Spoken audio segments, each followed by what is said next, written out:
Sikop sa gikasang buy-bust operation sa Philippine Drug Enforcement Agency Region 12 ang 5 kalalaki human na maligya og mga gipaugang marijuana alas 8 pasado sa gabi sa kadalan ng Sakob sa Barangay Silvay 7, Pulumulok South, Cotabato. Ang mga dinakpan gilang nga silang alias Toto, Daryl, Marco nga pulos 20 anyos og silang Lorgen og Ryuki nga pulos 18 anyos og mga residente sa syudad sa Coronadal South, Cotabato. Nakuha sa ilang posisyon ang mga gipaugang marijuana nga mokabat sa dulan sa 300,000 ka pesos ang kantidad niini.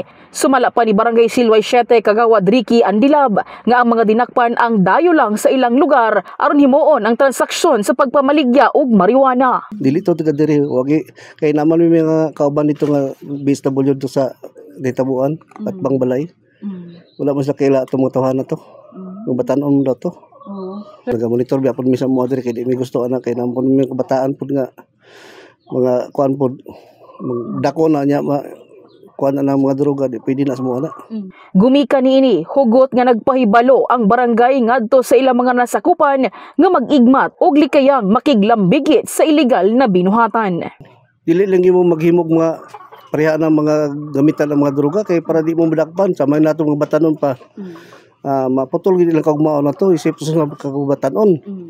So wagi nada ni nana nga klase mga tao na magamit ni nana wagi kag maon yun. Dapat iwasan nila rin magamit ang mga droga. In the heart of changing lives, kini sa MJ Fernandez alang sa 89.5 Brigada News FM Jensen, The Music and News Authority.